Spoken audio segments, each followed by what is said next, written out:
Kalau beli pun baru sekali beli. So tak payah beli lagi.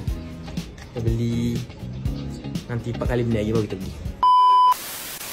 Kita je gini guys, sekarang kita dekat Alisa lagi. And dia sekarang dah start main bola. Tapi tu lah, kampung dia tu bola dia berat sangat tu. Jadi itulah kita belanja dengan bola kali ni. Beli bola ni boleh ke?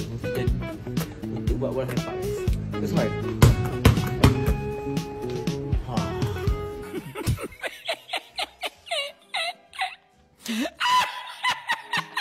Dia nak cari bola kejap untuk satuan bola sepak kampung dia guys. Tapi kita punya bajet rendah.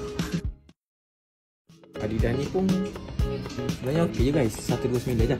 Tapi tu lah, budak-budak sekarang main bola tak pandai, cari yang rendah je. Sebab sekarang dia nampak ada dua je pilihan Asia yang sesuai untuk pada bola kita. Ni bola sepak kot tau. Saya 5 boleh pakai dia. So dia pun ada dua color ke? Putih dengan ni. Okey je buat main bola tetap dia. Buat training dia. Yo. So guys, walaupun budak-budak kita passing ke langit, shooting pun ke langit, pressing pun ke langit, semua ke langit.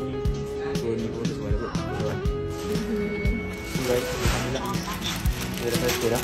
Kita bola batang. Guys, sebab kita nak claim kita professional player, jom kita main bola dalam muar guys. Let's go!